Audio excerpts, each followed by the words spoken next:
Recording. We are live. Welcome back to the RINO podcast. Everybody, happy Sunday. It's time to enjoy an iced coffee with my reusable cup. Wow, you huge liberal. Your reusable cup. No, Yeah. I'm just joking. I actually am Well, like I made I this, use I made this coffee at home. This coffee, and I may not be able to get in it much longer, is Tim Hortons. Tim Hortons is the best coffee.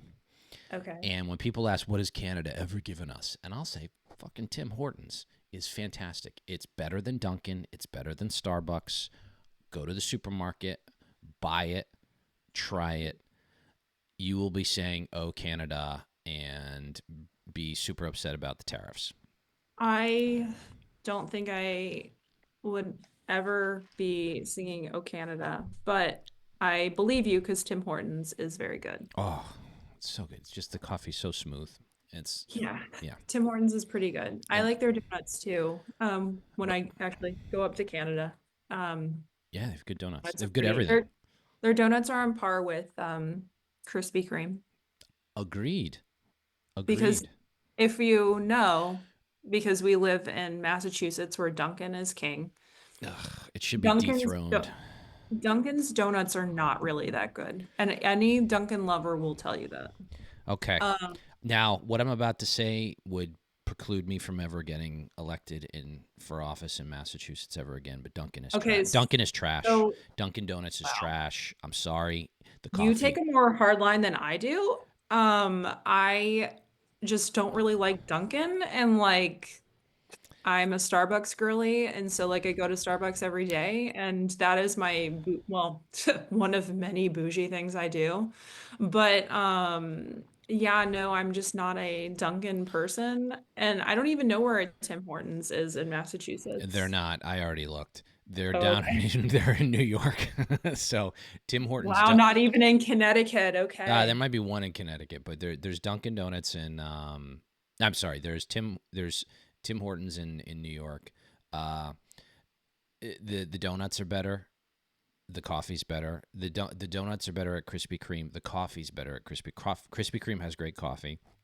The coffee's better at Starbucks, especially the ice. They have Starbucks has And I'm perfected sorry. iced coffee. Perfected Yes, it. an iced coffee at Starbucks is what I get every single Oh, morning. it's so good. I don't drink a lot of, so like I've said this, I don't do a lot of dairy. I actually do get almond milk. I'm one of those people.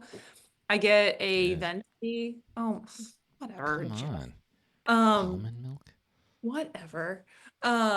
I get a venti iced coffee and get a splash of almond milk and one stevia with a little bit of cinnamon in it, and it's perfect. Okay. Wow, you're Does it come with rolling your does eyes it at me. does it Jesus come with Christ, wow, does it come with you're a getting real Lululemon? snobby over this. Does it come with like Okay. a Lululemon cozy on it? Oh my God, you. um okay. Yeah, I know what Megan Johnson, who's a writer locally who I like. She's pretty funny. She writes some good stuff. She's a big Duncan fan. Sorry to break it to you, Megan. It's Duncan's terrible. Terrible. It's not Terrible. like it. Okay, so like when you get a Dunkin' coffee, this will be my last thing on it. Okay. Okay, I don't mind their breakfast sandwiches actually that bad. They're okay. Okay, they're okay. But when you get their coffee, and I like when I get it, like when you drink like a Starbucks, yeah, like the beans might be a little over roasted, but like when you drink a Dunkin' coffee, it's like the sugar and stuff that they all put in like the artificial whatever, like you Hmm. can like puts a film in your mouth. Well, what you have to do there, you have to tell them if you want an iced coffee, you'd be like, "Can I get an iced coffee? Can you melt the sugar?" Do you know this technique? Oh, So well, this I is a did not technique. know No, the this is technique. for real. When I first started This drinking, is Jeff giving me I the didn't secret I didn't menu of invent this. Dunkin'. I just carried it forward when I started drinking coffee, and the only thing available was Dunkin' downtown in the financial district.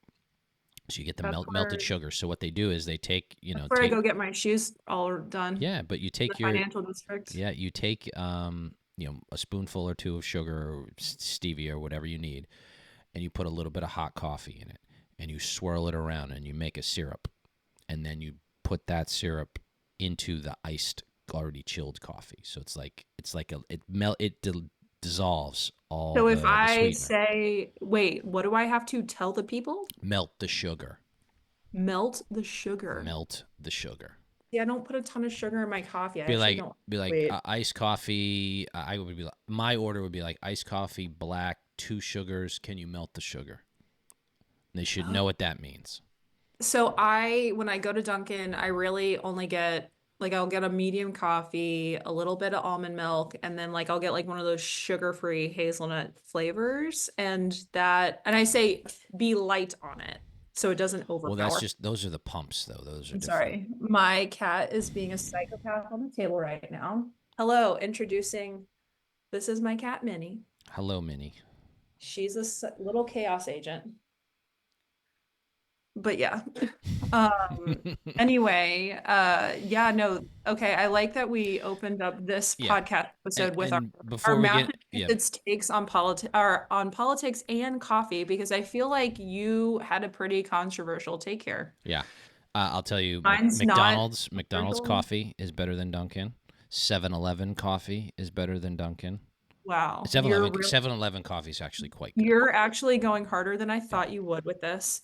Um, my thing with I have never had a coffee at McDonald's. What I get at McDonald's is a large Diet Coke. They have the best Diet Coke on tap.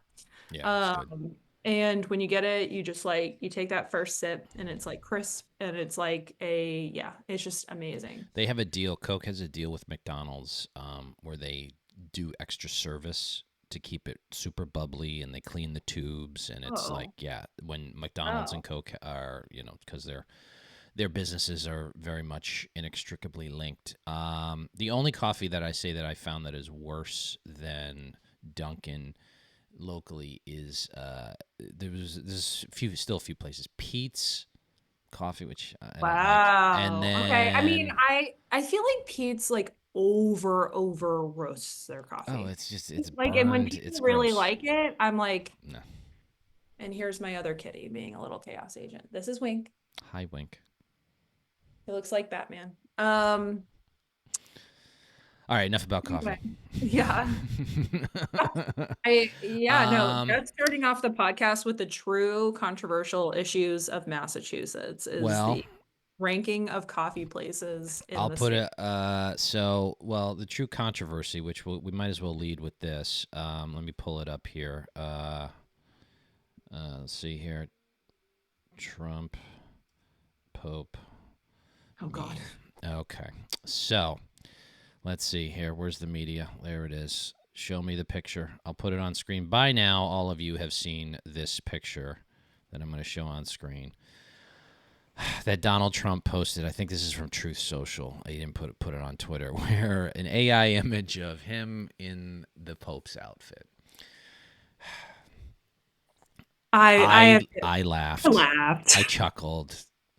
Now I'm see, this is the I funny thing. This is the funny thing about this. I'll take it off screen here. I I guess if somebody were to ask me, be like, "Are you a devout Catholic?" I'd be like, "Oh, I don't know." But actually, like, if you tick the check boxes, like I'm a pretty devout Catholic. I go to church every right. weekend. Yeah, I It's a you're part of actually my life. better. Right, you're probably better at it than me. Like when I Uh, nowadays, if I don't get to go, I sometimes do the rosary on you. Like I'll do it on YouTube, like listen to it. And it's not nothing. You're doing it though, but yeah, you gotta like go. You gotta hit the.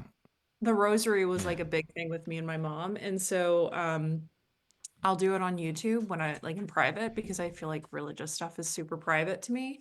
And I'm sorry, I laughed when I saw the meme. Like I chuckled. Like The I this stuff doesn't this stuff doesn't piss me off. Like I that's the thing. Like because here's the difference. This is a very sorry. I didn't mean to cut you off. no, I think that these are all fair points to really make because like the thing is like I don't think Donald Trump has ever pushed policy that has ever put Catholics into religious freedom danger, right? Like No, that's never. the thing. So like I can laugh at the meme because like he doesn't hate us. He And so like that's it, it's him making a joke and like he's being silly. right. He's being silly, and and look, there's a few layers to this here. I listen. Sue O'Connell is a friend over at NBC. He was like, "Oh, you people were so upset over You people. Thank you, the Sue. 2024 Olympics and them doing Dionysus." Wink. Remember that the I opening mean, actually, ceremonies where if they I remember right, my was take on the 2024 Olympics was that their opening scene there was very French and it was not good art. Like, no, but this is and that's what I said. I was like, I love art. It was not good art. the, Like, but that's my only thing. the intent behind what they did, the intent behind what Gretchen Whitmer did with that woman with the Doritos Oh, acting like giving communion, the intent there is to mock Catholics because in the yeah. liberals' mind, in the left's mind, Catholics are a safe target for them to make fun of. Now, and technically they are because we have a thick skin. We don't care. We roll our eyes. It's cringe. And it's cringe because they think they're edgy. They think they're edgy doing the Doritos communion thing. They think they're edgy doing the Last Supper recreation at the Olympics. And it wasn't Dionysus, it was the Last Supper. They think they're edgy mocking Catholics. They're not. And the feigned outrage by call it liberals who never go to church and are so offended on behalf of Catholics is just transparent. It's so transparent that they do this. Nobody believes you. That's the thing. Nobody believes that you're really offended when you see this. I see that. I see Trump, and it's like, okay, it's silly. But the Could thing he is, have not done it? he doesn't like the thing is like it's silly and it's funny and it's his personality. And the thing is he does not hate us as Catholics. He has never put us in Correct. political danger in the way that liberals have. Yep. And Because when they want to talk about it, and when you bring up Obama, if Obama did this, blah blah, it's like no, no, no. Like the media did do that with Obama, and then Obama sued the Catholic nuns. yeah, was it the Little Sisters of the Poor? Didn't he Yeah. sue? Yeah, And it's so like like so. that is actual political danger. And so no, no, no, it's like no, no, no, like you actually do hate us. So like I'm amused by the meme, but I'm also amused by your reaction to it. I I can. There are some things to this where it's this. You talk about normalized. Trump has been normalized. Now, what honestly, if I look back, Yes. if I do take a step back, the president of the United States posting that silly meme on social media, I look at that and I go, all right, well, that's Trump. I chuckled. But would it not be nice to have a president of the United States who like didn't do that shit? I mean, I gotta tell you, there's a decent part of me that goes, like, okay, I I get it's understand that silly, but point, like but I think that maybe the president shouldn't I be silly. I There's I really agree with your sentiment. yeah. I just think the meme is kind of funny. Like I'm sorry, I, like it is his humor. And the thing with Trump is that he he is a funny guy. my He is my a funny guy. my favorite posts on Twitter are liberals being like, God damn it, I hate that I have to admit he's funny. He is but he's Like it is, and it's like, okay, like, and yes, I agree with everything you're saying. It would be great if the president of the United States would not post stuff on the White House official Twitter account like this, but it is let fun. me can I say something? And perhaps there's a separation here. I think him posting it from his own personal account of a funny thing. Okay, and maybe you could there is an argument that it's in poor taste because the Pope just died recently. Okay, I can respect that. I don't respect the fact that somebody's deeply offended. I don't buy that for a second. I don't buy it for a second. I just don't think they are. I could say like, hey man, I the don't guy think they're died like truly the I die. don't think they're truly offended on our behalf, No, FYI. no. Like I I think that their intentions are bad. let, And so that's where I actually do get offended. It's like Bill Kristol's tweet yeah, yesterday or yeah, the day before or whatever, where he was like literally pouncing on JD Vance and being like, "Hey, JD, like the president of the United States is now pouncing on your religion." It's like, no, no, no, buddy, we can see your intention through this yeah. tweet, and your intention is bad, and I'm more offended at this than I am about Correct, that. correct, and that's correct. Um, I think there's probably even a layer of distinction between his personal account posting this as a silly thing. There's an argument to say that maybe it was in poor taste to do it so recently after the Pope's passing. Okay, uh, and then there's even a third kind of element to this is like I do not like. I'm a conservative Republican. I do not fucking like whoever's running the White House Twitter X account. I don't. I I don't. I I think actually it's I do you. agree with that because I think it's a little cringe. Well, exactly. It's cringe. You're not Donald Trump. Don't try to be like Donald Trump. Put official statements from the White House on that account. You don't try to Or dunk on the official libs. tweet Don't from you? like, yeah, the official, Yeah, yeah, that account is not meant for owning the libs. yeah, It's really for meant for you need to be putting important updates to make it seem like your style of governance is working. yeah. And Put so serious stuff on there, and don't try to be funny because, by the way, whoever's running the account is not funny. They're yeah, not funny. I would I agree mean, with I that. know they're trying to do the joke, but the joke isn't landing. It's not good. Just stop. It's terrible. So look, there's multiple layers. This'll blow over. Um, I there is part of me that wishes that maybe the president of the United States just didn't do stuff like this, or if there were some like if even if he laughed at the image that somebody else posted, if there was a way to just a quote tweet ha exclamation point, that would have been funny enough. But yeah, look, I do think it's but would I take this over an open border? Of course, of course, of course. I mean, if Would I I take this over again, Doge and like I do have to say, like the border was pretty much open under Biden, yeah, and Kamala would have kept that same policy, mm-hmm. and so I would still vote Trump, even though he Yeah, posted yeah. a meme of him as the Pope. Again, that I kind of laughed at because again, I don't have a huge stick up my backside, and so I for me it I feel like this is so manufactured that Mm. like it's like one of these things where it's like my opinion on this is that people need to go outside and touch grass because we're doing this again. It's Like we're getting upset over really silly things again, and that's not where we need to be as a country. This online discourse is really stupid. manufactured is a good word. Um, all right. You want to talk about anything with the Pope himself, Pope Francis? Sure. I was not surprised that he passed away. I did not Yeah, know it would yeah. be so soon after he was released, but honestly, when I saw the first footage of him being released, sorry, my cat is being a psychopath again. Um, is playing with it currently a churro that she took out of a box and is trying to open on the ground. You're good. You can't hear Um, it actually. You can't hear it through the mic. oh, So okay. So, anyway, I was in Hawaii. I went to Hawaii the other last week, and he didn't look good. Like when he was released from the hospital, I immediately knew that this was probably going to be the end for him. Um, as a Pope, Francis,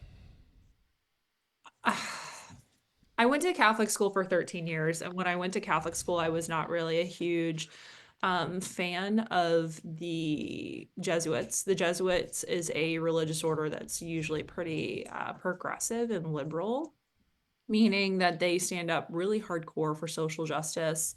Um, to they stand up hardcore social justice even when it conflicts really with church teaching, and that's what I have the problem with. I went to an Ursuline Sisters high school, mm, and that they do focus on social justice, but it mostly is like education and charity for the poor I in that I sort think of it should social be justice. we should draw a distinction here because the concept of social justice, which is big in Catholic faith, is not the same as Political, social social. justice warriors. I mean, when Catholics Mhm. talk about social justice, they're actually talking about like real Charity. concrete things, charity, Yeah, they're exactly. talking Like, about helping people who live in poverty. They're correct. talking about systems that help people. And they're not talking inherently about promoting like LGBT Yeah, stuff, yeah. even though That's there are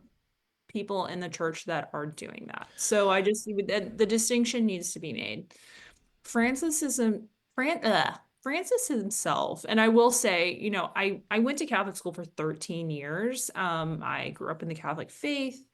Um, when John Paul II died when I was in high school, you know, our principal came over the intercom. We had a moment of silence and we prayed for him and we went to church the next morning. Like it was pretty serious. Everyone really loved John Paul too. And then when Benedict was chosen, like conclave was up on every TV in the classroom. I had a nun as a teacher at the time. And so it was like immediately when we saw the smoke, we knew that a new pope was chosen. We immediately had prayer, and then again the next day we had church as a school. And so it was weird for me as a Catholic when Benedict resigned and I guess abdicated. Going down, I think his title was like Pope Emeritus, and then Francis was chosen. And I think Francis started off well, but when I was starting to read into kind of his ways of dealing with the cardinals and other priests and other matters, I was less impressed. And we talk about inside baseball within the Republican Party. That's inside baseball within the Catholic Church. let me say these are topics where I just yeah, well, I know politics pretty well, but if look, I'm an adult convert to Catholicism. There, you could spend 10 lifetimes trying to learn not only master Yeah. go to seminary, master the Bible, the teachings, the organization of the Catholic Church, and it's still what you'd need an 11th and 12th lifetime. I think that I try to like just go, okay, I'll see I'll see where I'm it a I'm lands. a cradle Catholic. I was baptized when I was like 3 months old. My mom is a devout Catholic. My dad is actually Presbyterian. And my dad is kind of left. I don't. He still labels himself as Presbyterian, but he does not go to the Presbyterian church over the church becoming way more political than he ever wanted it to be, There's a which is lot of that. ironic because the Presbyterian church has always been like super political. My dad's family is very Scottish, and so whereas my mom's family is very, very, very, very, very French if you meet them. Hillbilly French, but that's what it is. And so, when and I've gone through all of the sacraments. So when I read things that are like kind of, again, inside baseball for the Catholic Church, and I hear about the way that he treats cardinals and the way that he hands down edicts and all this other stuff, to me, that's not good leadership. And so my main criticism of Francis is the way that he would hand down rulings, the way that he treated some people. That doesn't mean that I inherently think that he is a bad person. Or a Yeah. bad hope in general. I just think that he was not what we needed at the time as we moved into the future. And we have a lot of newer, adult converts to Catholicism because we're in a time of change as a church. There's a ton. And I feel like on Easter, especially this year, we had the most adult converts get confirmed with their baptism that we've ever had. Like, do all the Hmm. three, there were three big Well, when three. you're an adult, yeah, when you convert as an adult, and I can speak to this, you go through all three at once: baptism, Holy Communion, and confirmation, all essentially the same at the same time, Yeah. um, And again, at the when same you yeah also become ceremony. an adult convert, that's a choice. Like you're choosing to join our church. And so I don't inherently look down at adult converts at all. I actually think I respect that they made the choice to come to the Catholic Church. JD Vance actually went through the adult rites at the same church that my nephew and godson was baptized at in Cool. around Cincinnati. And it's a Dominican order parish. And the order, and he has a closer relationship with one of the Dominican brothers that's a scholar there, and that's kind of how he came into Catholicism. And you know what? Good for him. I think that people who use his faith as like a sledgehammer are pretty bad, especially when they're non-Catholic and they use it Oh as a God, sledgehammer. that is one of that's I really also think that a lot of Catholics that use his faith as a sledgehammer are doing it in bad faith. Because it's different from him being, he's an adult convert, right? So like when I criticize Biden over abortion, and he's apparently the preeminent most devout Catholic of all time. Like when you create that narrative for Biden, I'm going to argue that mm, he's actually very flawed. And the problem isn't that he's flawed. The problem is that you're creating a narrative. Like we're all flawed, and we go to the church for separate reasons, in order to reconcile our faith versus our, how we are in real life. I don't have a problem that Biden is flawed. I have a problem with them created the narrative that he's the most devout thing since Jesus right. Christ Well, himself. this is And I this don't think JD Vance ever has promoted himself to be that, right? correct. Correct. He So hasn't. It's mostly stayed private. Where it does the most irritating, and that's really the right word because it does irritate me, is you get a lot of liberals who will pick and choose when they want to invoke even Christianity or specifically Catholicism in order to make a political point.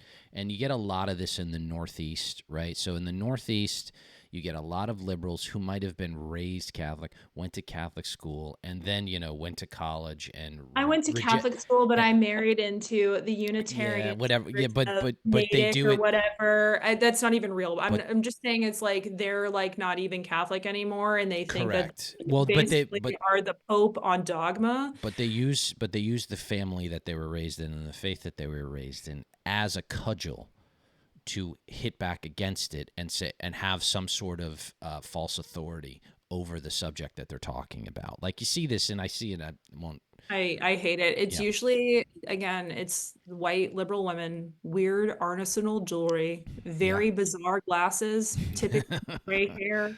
yep, We've talked about this yep. type Frizzy, before. frizzy gray hair. Frizzy gray hair. They speak with authority. They might have several degrees, but also are very uneducated on a Yeah, lot of things. yeah, And it's those type of people, and not to stereotype, but I absolutely am stereotyping. yeah. These people are part of the worst of society. And so it circles back to the meme thing. It's like, I'm sorry, maybe I like don't have low self-esteem and like can find things funny, and still move on with my day and not think that Donald Trump is mocking me. Like I don't feel like he is. It's silly. Yes, we shouldn't have a president putting so many jokes up there, but he does because he's funny. And moving on, it's just one of those things where I think the church itself is in such a transformative position right now. We're about to go into conclave. It's going to be interesting who is chosen. This person's going to have to start rebuilding bridges that maybe Francis burned a little bit. And I don't think it's helpful to really dunk on Francis at this current moment because, I'm glad that he passed away after Easter. Like he, Mm. as a pope, he really loved Easter. Um, and, I thought that the way everything went out was really great and peaceful for him. And I just want the church to kind of move forward and go into a direction where we start rebuilding again. And that's what my personal opinion on it is. I think my the only thing where, and again, I didn't probably pay too close of attention to it, is when Francis, he's from Argentina and more leftist in his thought coming out of that environment, more socialist, right? So I can't say that with definitively. I So can't, I but read this interesting piece on him a few years ago. Argentina, obviously the Peron political movement, kind of took a lot of socially conservative pieces and mixed them together with very, very economically left Mm. positions, and was a regime, so it was tyrannical. He did grow up during that, and it would have formed his ideological positions on a lot of things. And I can't even imagine living in that. It would be like living in any regime. But I do think that he was a Peronist in a lot of ways. I mean, along with maybe being a progressive in the way that he addresses, I mean, like for Francis, I mean, to speak to his personal views, vehemently against abortion, vehemently Yeah. against abortion. Like if you ever listen to what he would say, Oh um, yeah, no, I know that he was like super. liberals Yeah. would be very uncomfortable with Well, what that he. was the thing. They always tried to pick and choose what he And would talk about. so, They would, right, yeah, yeah, or talking about gay people, they would feel uncomfortable listening to what yeah. he actually had to say. But that Hmm. doesn't mean that he didn't accept gay people as people and prayed for them. And I Right. think that that's where they picked and chose on him, which I don't think that's inherently a bad position. I do think that the Catholic Church needs to handle some things. Like there were things that I didn't think he handled within the Catholic Church very well. Like I don't my main a criticism I would have of John JP2 would be his handling of the sex scandals on his side of the Catholic Church. I would have the same criticism of Benedict and Well, Francis. I mean, that's kind of why Um, Benedict. we That's. I mean, there's a. we did have a major cardinal Right. having to be defrocked in DC Yeah. over things the Vatican knew and didn't handle, and that would Right. be on Francis. Right. And so it's one of those things where I don't think that we need to really knock the dead. I just want to see a better future for the Catholic Church. And I think whoever is chosen next needs to build those bridges back. I do not, I mean, personally, I do not want a progressive as the Pope again. I think that it has been not great. I do want a moderate conservative or a conservative in the position Yeah. because I think that people, when they do convert as adults, are looking for that traditionalism that the Catholic Church provides, that structure. Because the one thing that I do hear from Protestants is that, the Catholic Church really has it nailed down on the structure and the Mm-hmm. and the traditionalism of the church. So when I grew up, I went to Catholic school. I got baptized. I had my first communion in the second grade. I had confirmation, well, I had reconciliation in the fourth grade, and then I had confirmation in the eighth grade, and then I got married in the Catholic Church. All of these things are very, very structured sacraments that really the Protestant denominations don't provide their followers. And so that's one of the things that those Right. Protestants really, when they talk about the Catholic Church, they're like, I appreciate that the Catholic Church provides that. And a lot of people are converting from various Protestant denominations to Catholicism, right? So Yeah. I wasn't, when I converted, I wasn't any Protestant denomination. I just wasn't anything. My household was, Easter bunnies at Easter and Santa Claus at Christmas, and there was no, just there was absent. They weren't atheists or anything, my parents, but they just sort of like, Very secular. bougie hippie types that wanted to like that sort of baby boomers that rejected the tradition of the Catholic Church, even though they grew up in it and felt so they Well, weren't I gonna mean, like, they were gonna push religion on their kid, man. It's oh like, God. well, when you get Well, to that point, it's like, okay, you're not pushing it. It's like this is the structure of Western civilization. I You can't may even imagine yeah. what it would be like growing up in the 50s and the 60s and like seeing the hippie culture and like wanting to completely reject all like traditionalism in order to be like that. Grew up My mom grew up in southwestern Louisiana where it was super Catholic and like she did not reject that. And my mom hates hippies at all costs. Oh So, God. and my dad grew up more like my grandma was like super bleeding heart yellow dog Democrat. And my grandfather he was a Democrat until LBJ actually, ironically, and then became like a hardcore Reagan Republican.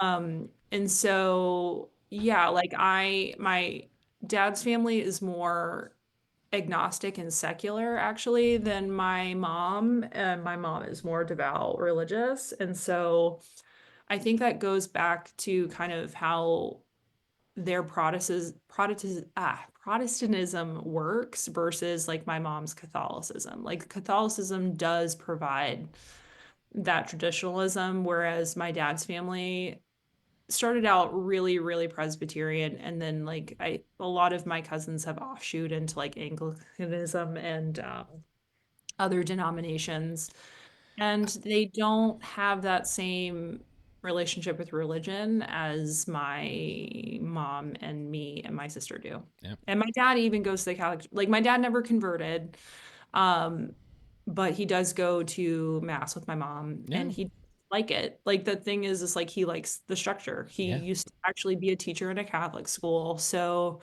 out in California. So like he always respected the church. He just never went through Mm. the conversion. So, what else we got going on? Who now? I heard I this feel like talked there's about. well, we can go Well, we into can wrap it up. We're Donald going. Trump's maybe come to Jesus on Ukraine at the Pope's funeral. Like a lot of things happening around the Catholic. See, that's the thing that, again, I can't be mad about a meme because the Catholic Church is the main character, Jeff. Mm, In history, the Catholic Church is the main character. And so you can't be mad about things like this because our history is so vast and long and we're the main character. And so, when I wake up, I was in Hawaii because like obviously, yeah, like you're way behind. You're like 6 hours behind. yeah, I woke up to a picture of Donald Trump and Zelensky just like huddled in two chairs talking, and you see a shift in policy. And I Well, don't think it's necessarily a bad thing. no, I think.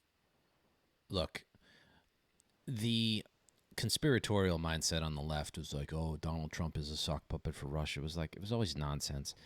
Donald Trump, Thank you. the I best love way being I told that Donald Trump is a sock puppet about Russia from yeah the people who supported Russia right. taking Crimea back in 2014 Well, because Obama was I mean, yeah, president. they're I just love hearing that from they have you. the biggest takeaway from all this the past few years is those who want credibility have none. They've lost it all because they're just Absolutely. not honest about what's taking place. I Like I think can't Trump again, we Trump can't we hate the pundits. The reason why, because they just say constant bullshit. So the what I forget who said it, but what it appears to me is Trump seems to back the people who he thinks are going to win. He backs the winners. He thought Russia was going to roll in there, and it's just like, all right, just stop the killing. I really don't think he likes war or anything. That is one. There are several tenets that Donald Trump has stuck to for 40, 50 years. One of them is tariffs. How we're and trade deals and how we're getting screwed. He has never changed on that. He has never liked going to war. He doesn't appear that is held true, and I I think think that that I think that's a very old view where you think of war as a defense, only as defense, mm-hmm, right? So like you want, and the thing is like, yes, he doesn't like war, but at the same time, look at what he's doing. They want to push the highest defense budget that we have ever had, $1 trillion. but I And think but in I would in agree. my personal opinion, it's that's a leverage thing when they're going into these trade things. I think that was a tenet of Reaganism actually Well, to exactly. You have up peace your peace through defense. strength though. Peace Yeah, through peace strength. Yeah, through strength, and if you up your defense yeah. budget, you're the strong. Again, we're the superpower. So like we have to prove that we're the superpower, and we do that through upping our defense budget. And it is a piece of leverage over other he countries. he's starting to see that what was obvious to most who disagreed with Trump on this is like if not Zelensky, but Zelensky wants to keep his country, and you can knock him for various different things. There's corruption going on over there, but Putin But ultimately, wants to save face. and He can't he's come out of this with like looking like he lost, especially in front of the Americans. Or he can't. and Beijing. Right. That's the This other is the part of thing. it. He can't look like he was brought to the table by Trump and and just yeah, he can't look like that. right? He that's it's just a bad look. Like that, the fact that peace negotiations happen, I don't think is a good look for Putin, because it looks like he lost, which he did. Like he didn't win, or he definitely looks like he didn't win. The goal wasn't I mean, achieved. I mean So the goal was not achieved, and that I mean, again, you and I talked about this when the onset of the invasion happened, Jeff, because we talked about whether or not he was saber rattling and all this other stuff, and I told you, I'm like, no, no, no, like he's put a bunch of money on the border, he's going in. mm, And he did not end up. They thought that Ukraine would fall within 3 days. Our American intelligence said the same, and it didn't happen. And while Russia took some territory, them not coming to the table to really deal that out in a really reasonable way, because at the same time you have to look at what the Russian economy is doing right now. It's completely a war economy. So if the war stops, Russia's economy is going down really hard and really fast. And they're going to have to open up their energy reserves to Europe again. And I've made this point several times. The Europeans have this backstop with American sanctions on Russian energy that they asked Biden to do in order to make sure that their economies don't go into a recession. Bad. They should be pulling the plug on it even in the summer months when it's warmer on the continent. Um, I think that Russia right now, considering the United States is backed away in this completely. And it seems like we're heading back towards more defending Ukraine. Um, because of Russia's insistence on this. I mean, when you come in, they're not total victors in this entire situation. They have taken territory, but at this time, I don't know if Russia is able to replace equipment in the same rate that they can, because we'll see. But we no, they we can't. just we Yeah, just solidified a couple deals with the Ukrainians, the minerals deal, which was a good thing. I don't yeah. understand how people thought that this was a bad thing. It's a security guarantee, because if you bring American investment into the country, Mm-hmm. them going in and attacking American investments is going to bring us into a conflict. Mm-hmm. Um, Especially when it comes to minerals or anything other really major resource. And also the F-16 deal that they just did, plus more weapons. And so this is going to drag on. I don't think the Russians can outlast this with American backing of Ukraine. They really fucked up here.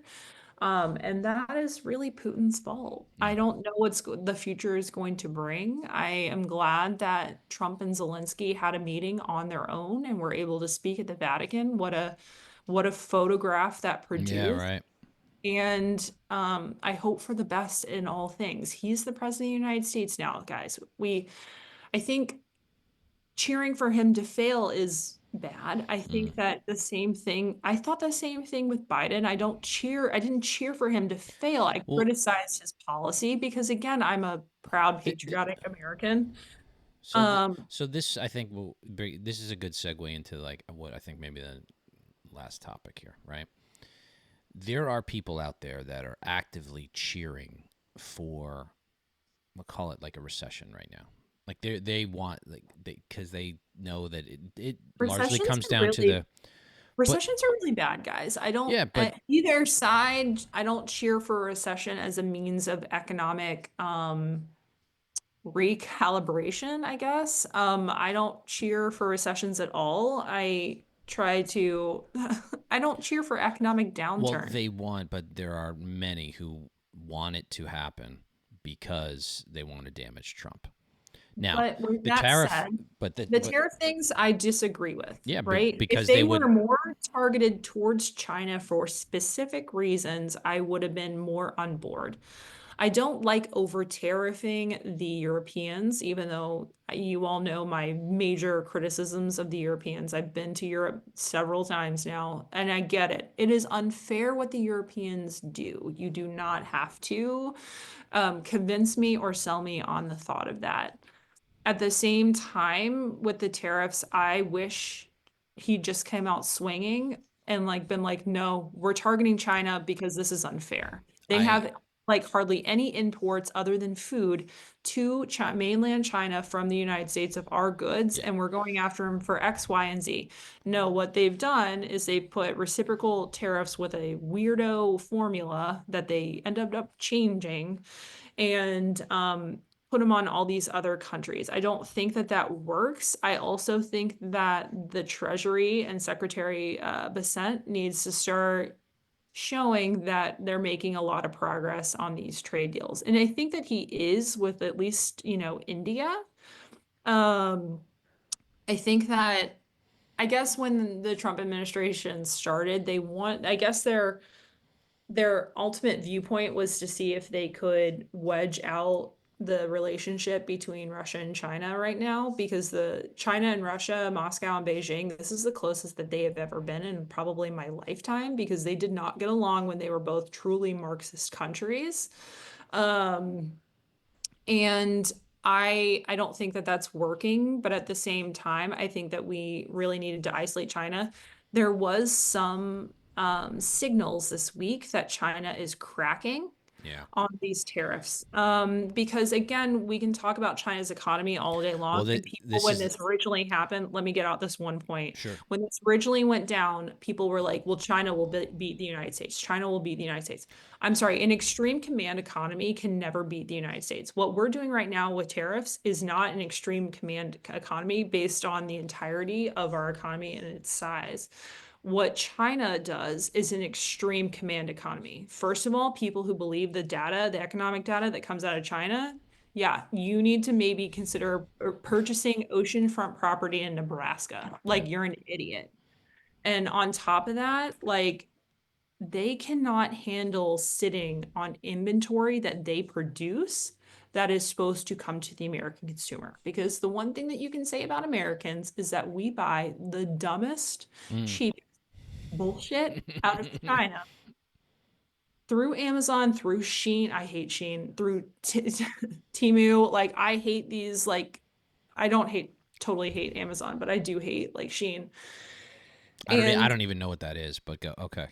your daughter probably knows what Shein is. Which I hate.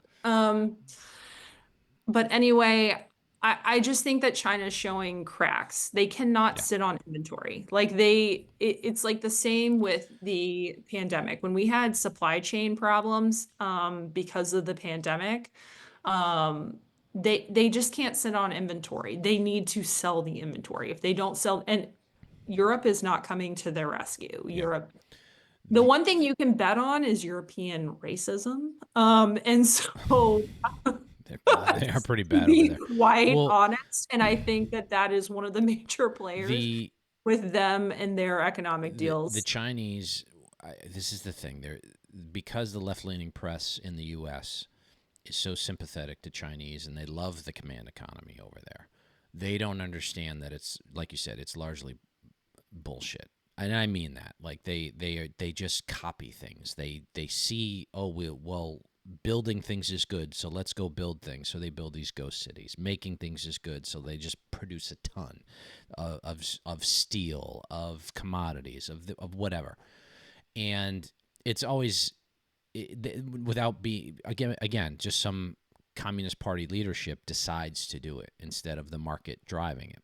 So they always have this massive hole in their economy. And the difference between Russia and China on this, where Putin sort of can't lose face in this Ukraine conflict, this doesn't Because happen it in the really, Chinese. This is all the of this thing. But hang aside a on. little bit, But just so everyone's very clear. this is a difference between China and Russia. Putin can't lose face because the Russian people get information from other sources than Putin's news, right? So that's real because they know they have friends, family on the ground in Ukraine.